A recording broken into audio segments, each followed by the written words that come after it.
تسبيحة الأرزاق لكل من يشكو من ضيق العيش، لكل من يشكو من الفقر. إليكم تسبيحة الأرزاق، 3 كلمات تسبح بها الملائكة، وعد من الله عز وجل.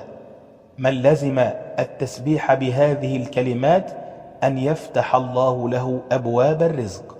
وقبل أن نتعرف على هذه التسبيحة، رجاء زينوا التعليقات بكثرة الصلاة والسلام على النبي صلى الله عليه وسلم، واعلموا أن من صلى عليه صلاة صلى الله عليه بها 10.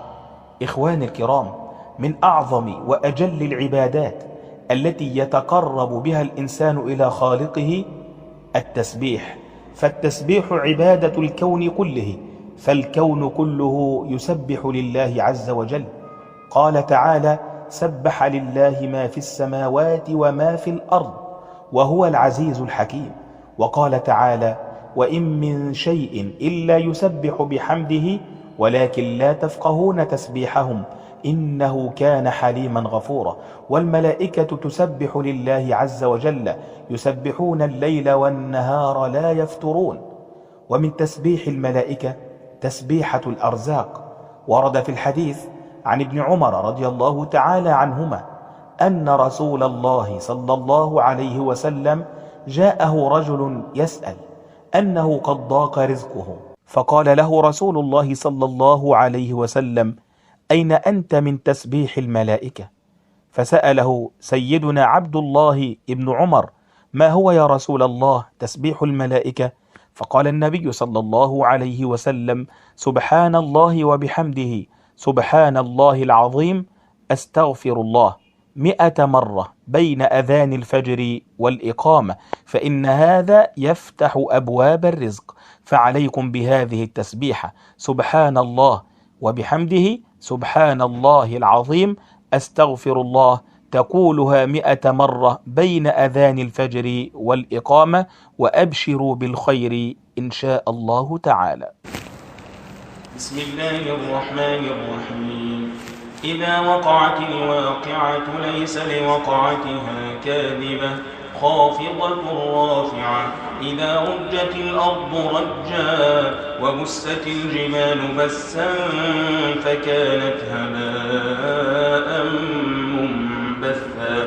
وكنتم أزواجا 3 فأصحاب الميمنة ما أصحاب الميمنة وأصحاب المشأمة ما أصحاب المشأمة.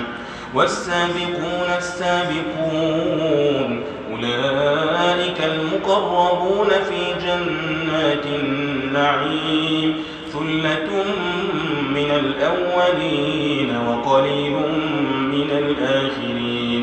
على سرر موضونة متكئين عليها متقابلين. يطوف عليهم ولدان مخلدون بأكواب وأباريق وكأس من معين. لا يصدعون عنها ولا ينزفون. وفاكهة مما يتخيرون ولحم طير مما يشتهون. وحور عين كأمثال اللؤلؤ المكنون جزاء بما كانوا يعملون. لا يسمعون فيها لغوا ولا تأثيما إلا قيلا سلاما سلاما. وأصحاب اليمين ما أصحاب اليمين في سدر مخضود وطلح منضود وظل ممدود وماء مسكوب. وفاكهة كثيرة لا مقطوعة ولا ممنوعة. وفرش مرفوعة. إنا أنشأناهن إنشاء فجعلناهن أبكارا عربا أترابا لأصحاب اليمين. ثلة من الأولين وثلة من الآخرين. وأصحاب الشمال ما أصحاب الشمال في سموم وحميم وظل من يحموم لا بارد ولا كريم إنهم كانوا قبل ذلك مترفين وكانوا يصرون على الحنث العظيم وكانوا يقولون أئذا متنا وكنا ترابا وعظاما أئنا لمبعوثون أو آباؤنا الأولون قل إن الأولين والآخرين لمجموعون إلى ميقات يوم معلوم ثم إنكم أيها الضالون المكذبون لآكلون من شجر من زقوم فمالئون منها البطون فشاربون عليه من الحميم فشاربون شرب الهيم هذا نزلهم يوم الدين نحن خلقناكم فلولا تصدقون أفرأيتم ما تمنون أأنتم تخلقونه أم نحن الخالقون نحن قدرنا بينكم الموت وما نحن بمسبوقين على أن نبدل أمثالكم وننشئكم فيما لا تعلمون ولقد علمتم النشأة الأولى فلولا تذكرون أفرأيتم ما تحرثون أأنتم تزرعونه أم نحن الزارعون لو نشاء لجعلناه حطاما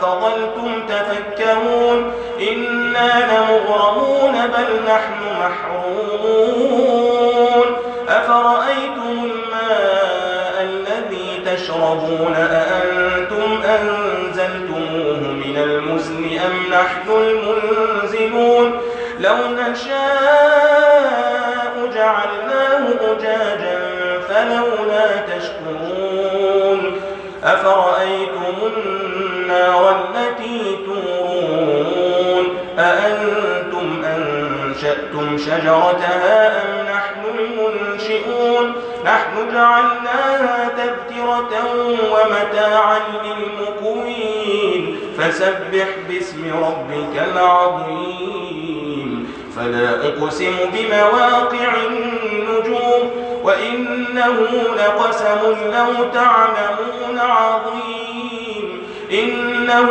لقرآن كريم في كتاب مكنون لا يمسه إلا المطهرون تنزيل من رب العالمين أفبهذا الحديث أنتم مدهنون وتجعلون رزقكم أنكم تكذبون فلولا إذا بلغت الحلقوم وأنتم حينئذ تنظرون ونحن أقرب إليه منكم ولكن لا تبصرون فلولا إن كنتم غير مدينين ترجعونها إن كنتم صادقين فأما إن كان من المقربين فروح وريحان